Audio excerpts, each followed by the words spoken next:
High বন্ধুরা, আজকে আমি আবার তোমাদের সাথে একটা মোটিভেশনাল ভিডিও নিয়ে এলাম।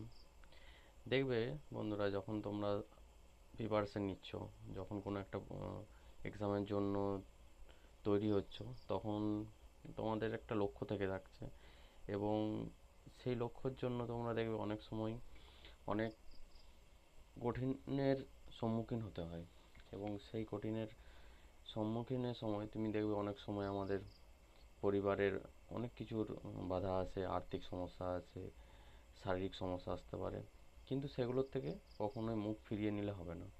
কারণ সবসময় এটা মাথায় রাখতে হবে যে আমাদের ওই কঠিনগুলোকে পেরিয়ে কিন্তু আমাদের সামনে এগিয়ে যেতে হবে। কারণ লক্ষ্যটা তোমাকে ঠিক রাখতে হবে, লক্ষ্য কখনোই হারিয়ে যাওয়া চলবে না। যেমন অর্জুন যেমন লক্ষ্য রেখেছিল মাছের চোখকে, সেরকম তোমাকেও তোমার নির্দিষ্ট একটা লক্ষ্য রাখতে হবে যে আমি যে এক্সামটার জন্য প্রিপারেশন নিচ্ছ সেই এক্সামটা আমাকে শেষ পর্যন্ত পেরিয়ে যেতে হবে। এমন নয় এটাকে তোমার সারা জীবন করতে হবে। একটা এক্সামের জন্য হয়তো 1 বছর 2 বছরের মধ্যে তোমার এক্সাম ক্লিয়ার হয়ে যাবে এবং সেই লক্ষ্য পর্যন্ত তোমাকে এগিয়ে যেতে হবে।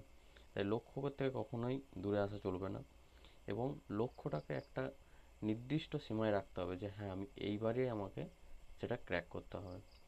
তাই কখনোই লক্ষ্য থেকে ভেঙে পড়বে না, কারণ লক্ষ্যটাই হচ্ছে তোমাদের জীবন। লক্ষ্য যত এগিয়ে রাখবে তুমি তত এগিয়ে থাকবে। ধন্যবাদ বন্ধুরা।